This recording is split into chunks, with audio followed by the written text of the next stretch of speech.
The organisation and functions of panchayat samiti. Panchayat समिति का संगठन और उसके कार्य, आइए इसके बारे में पढ़ते हैं। कॉम्पोजिशन, पंचायत समिति की रचना।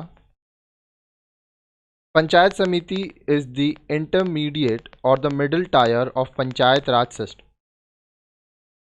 पंचायत समिति पंचायती राज व्यवस्था का मध्य स्तर है। These are named differently in different states. अलग अलग राज्यों में इसे अलग अलग नामों से जाना जाता है। Its organization and functions also vary as these are determined by the act passed by the concerned state. इस संस्था के संगठन और कार्यों में भी भिन्नता पाई जाती है क्योंकि विभिन्न राज्यों द्वारा इस संबंध में भिन्न भिन्न व्यवस्थाएं की गई हैं। It coordinates all the activities of the panchayats in a block. Panchayat समिति ब्लॉक या प्रखंड स्तर पर सभी पंचायतों के बीच समन्वय स्थापित करती है। A पंचायत समिति is constituted by the following members. Panchayat समिति में जो होते हैं निम्नलिखित सदस्यों से यह मिलकर बनती है। All the सरपंचेस, मुखियाज और chairpersons of the gram panchayat with in the block. Block या प्रखंड के अंतर्गत आने वाले सभी ग्राम प्रधान, सभी ग्राम पंचायत मुखिया, MPs, MLAs and MLCs of that block, उस ब्लॉक के सांसद, विधान सभा विधायक और विधान परिषद के सदस्य। सम डायरेक्टली इलेक्टेड मेंबर्स, कुछ प्रत्यक्ष रूप से निर्वाचित सदस्य।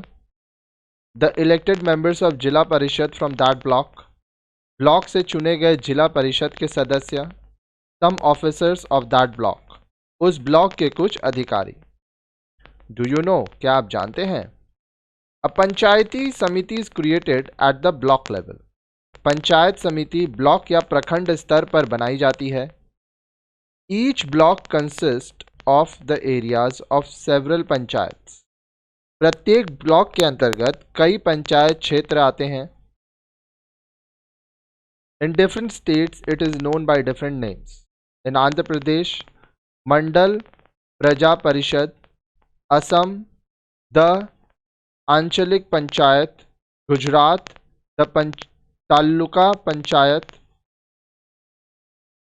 Karnataka the Mandal panchayat, Madhya Pradesh the Janpad panchayat, Tamil Nadu the panchayat union council and Uttar Pradesh the क्षेत्र समिति। However, its most popular name happens to be panchayat samiti. Panchayat समिति को अलग अलग राज्यों में अलग अलग नामों से जाना जाता है। जैसे आंध्र प्रदेश में मंडल प्रजा परिषद, असम में आंचलिक पंचायत, गुजरात में तालुका पंचायत, कर्नाटक में मंडल पंचायत, मध्य प्रदेश में जनपद पंचायत, तमिलनाडु में पंचायत यूनियन काउंसिल, उत्तर प्रदेश में पंचायत समिति। यद्यपि इसका सबसे लोकप्रिय नाम पंचायत समिति है। The term of each panchayat samiti is 5 years in all states. सभी राज्यों में पंचायत समिति का कार्यकाल 5 वर्ष का होता है। In its very first meeting each panchayat समिति elects 2 of its members as chairpersons and vice chairpersons। अपने पहली ही बैठक में पंचायत समिति के सदस्य अपने अध्यक्ष और उपाध्यक्ष का चुनाव करते हैं। chairpersonship of at least 1/3 panchayat समितिज stand reserved for women members। Panchayat समिति के अध्यक्षों के 1/3 पद महिलाओं के लिए आरक्षित हैं। Likewise, some of the offices of chairperson are reserved for members belonging to scheduled caste।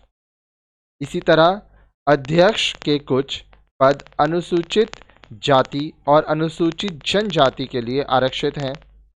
The tenure of the chairperson is coterminous with the tenure of the panchayat समिति। अब देखिए, बोल रहा है अध्यक्ष का कार्यकाल पंचायत समिति के समान ही 5 वर्ष का होता है। The members of the panchayat can remove the chairperson by passing a resolution supported by 2/3 majority।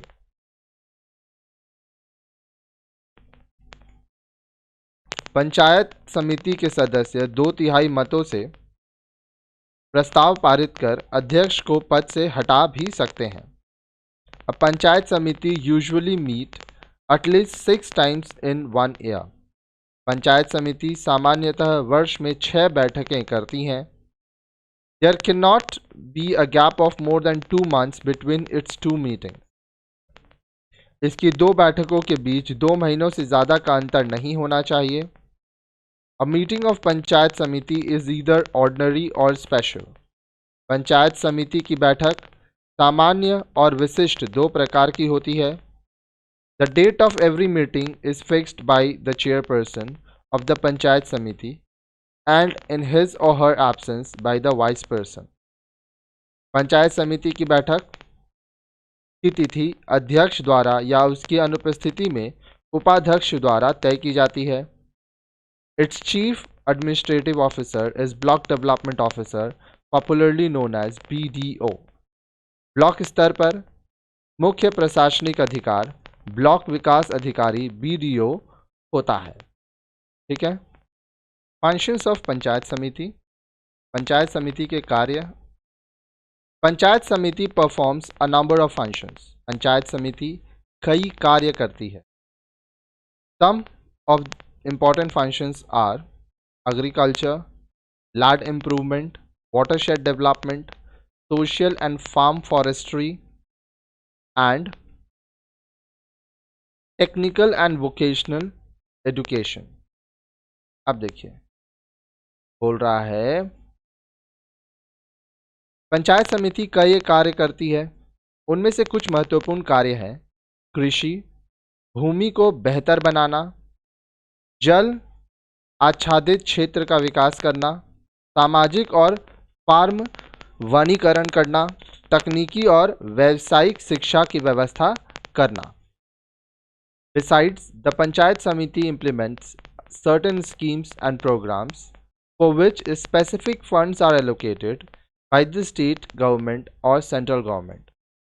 इसके अलावा पंचायत समिति ऐसे कार्यक्रमों और योजनाओं को भी क्रियान्वित करती है जिसके लिए केंद्र या राज्य सरकार से धन प्राप्त होता है। It promotes and coordinates different development programmes of its area.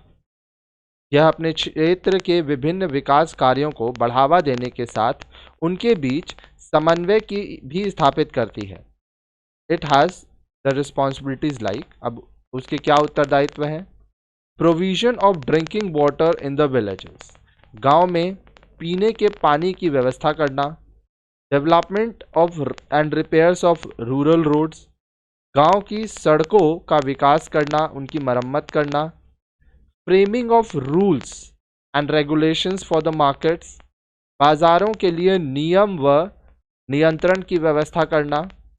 Provision of improved seeds and chemical fertilisers, pesticides, agricultural tools and implements, उन्नत बीज, रासायनिक उर्वरकों, कीटनाशकों, कृषि उपकरणों की व्यवस्था करना।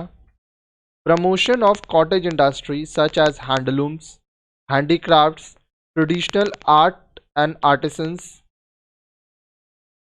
हस्तशिल्प, हैंडलूम और पारंपरिक कला के माध्यम से घरेलू उद्योगों को बढ़ावा देना। The welfare of scheduled caste and tribes and other backward classes, अनुसूचित जातियों और जनजातियों तथा अन्य पिछड़े वर्ग के कल्याण के लिए कार्य करना। And promotion of the self employment schemes in the rural areas, ग्रामीण क्षेत्रों में स्वरोजगार योजनाओं को बढ़ावा देना। अब देखिए सोर्सेज ऑफ इनकम, आय के स्रोत क्या क्या हैं? The main source of income of Panchayat Samiti is the grants given by the state government. Besides, it also levies taxes and receives a fixed percentage of land revenue. Panchayat समिति की आय का मुख्य स्रोत राज्य सरकारों द्वारा दिए जाने वाले अनुदान हैं। इसके अलावा यह कुछ कर भी लगा सकती है तथा भू राजस्व का भी निश्चित प्रतिशत पंचायत समिति को प्राप्त होता है। ठीक है, अब नेक्स्ट वीडियो में आप पढ़ोगे the organisation and function of zila parishad. जिला परिषद के संगठन और कार्य के बारे में आप अगले वीडियो में पढ़ेंगे।